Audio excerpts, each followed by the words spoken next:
پچھلے کئی دنوں سے میرے ساتھ فیس بک ٹویٹر پہ لوگ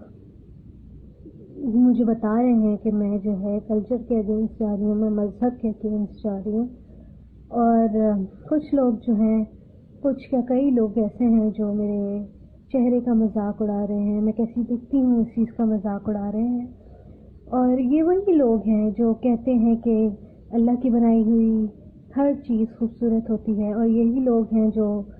الٹا لوگ جب ان کے حساب سے لوگ نہ چل سکیں، جب ان کے بنائے ہوئے قانون عقیدے پہ انسان نہ چل سکے تو ان کے چہروں کا مذاق اڑاتے ہیں تاکہ وہ رک جائیں وہ ساری چیزیں کرنے سے جو کرتے ہیں۔ اور یہ وہی چیزیں ہیں جو کمپلیٹلی انسان کے لیے جو ہے ہارم لیس ہے، ان سے کسی کا بھی کوئی نقصان نہیں ہو رہا۔ بات میری صرف اتنی سی ہے کہ ہم جو ہے ایک آزاد ملک میں رہتے ہیں جہاں پہ کہنے کو تو ہر انسان کو اس کے فریڈم آف اسپیچ کا پورا اختیار ہے، پر جب تک وہ قانون کے دائرے میں، سوشل کانسٹرکٹس کے دائرے میں رہے تب تک ان کو فریڈم آف اسپیچ کا جو ہے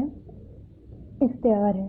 جب وہ سوشل کانسٹرکٹ کے اگینسٹ کوئی بھی ریزسٹ کرتا ہے تو وہ انسان جو ہے برا ہو جاتا ہے اس معاشرے کے لیے، وہ انسان خرابی پیدا کرتا ہے۔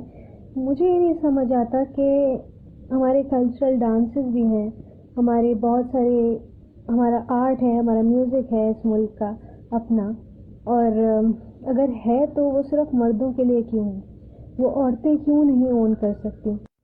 میرا جو ہے ویڈیوز بنانے کا، کریم بائک والی ویڈیوز ہو گئی یا میری ڈانس کی ویڈیوز ہو گئی، میرا صرف ان سب چیزوں کا صرف اتنا مقصد ہے کہ میں دنیا کو دکھاؤں کہ یہ ملک نہ صرف مردوں کے لیے آزاد ہے، عورتوں کے لیے بھی اتنا ہی آزاد ہے، عورتوں کو بھی یہاں پہ اتنے ہی حقوق